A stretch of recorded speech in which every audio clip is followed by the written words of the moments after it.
Bonjour à tous, mon nom est Benoît Vincent pour un autre critique signé ciné-techno.com. Aujourd'hui, on va parler d'un film qui célèbre son 35e anniversaire, soit le film Trading Places, un fauteuil pour deux. C'est réalisé par John Landis. Plusieurs grands acteurs dans ce film-là, dont Dan Aykroyd, Eddie Murphy, Ralph Bellamy, Don Ameche, Delmont Elliott et la merveilleuse Jamie Lee Curtis. C'est une distribution Paramount. La date de sortie en magasin, c'est le 12 juin 2018 et c'est un film qui dure 120 minutes.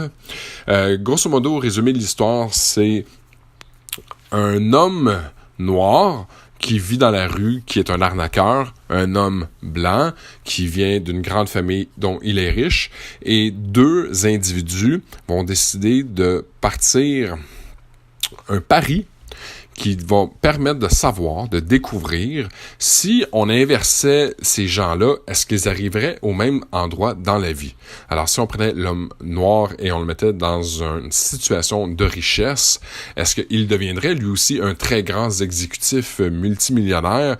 À l'inverse, si on prenait cet homme blanc et qu'on le mettait disgracieusement dans la rue, sans argent, sans femme, est-ce qu'il deviendrait lui aussi un arnaqueur de coin de rue?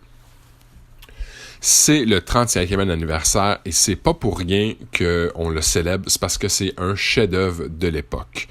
Alors, on a de l'humour parfaite pour l'époque des années 80. Dan Aykroyd et Eddie Murphy nous livrent un produit extrêmement savoureux. C'est drôle, c'est punché. On se rappelle du rire de Eddie Murphy des années 80. La merveilleuse Jamie Lee Curtis dans toutes ses courbes. C'est du bonbon, ce petit film-là. J'avais des scènes dans ma tête que je me souvenais de ce film-là. J'écoutais le film, je disais « Ah oui, c'est vrai, il va se passer. » Puis honnêtement, ça a marqué mon enfance.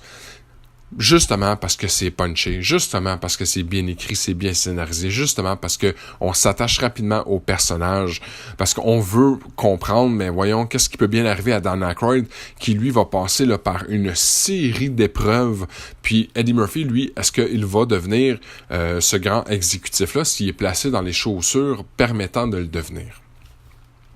Alors, c'est un film qui nous est proposé en 1080p haute définition. L'anglais, c'est du 5.1 Dolby Digital, français du mono Dolby Digital en même temps que l'espagnol.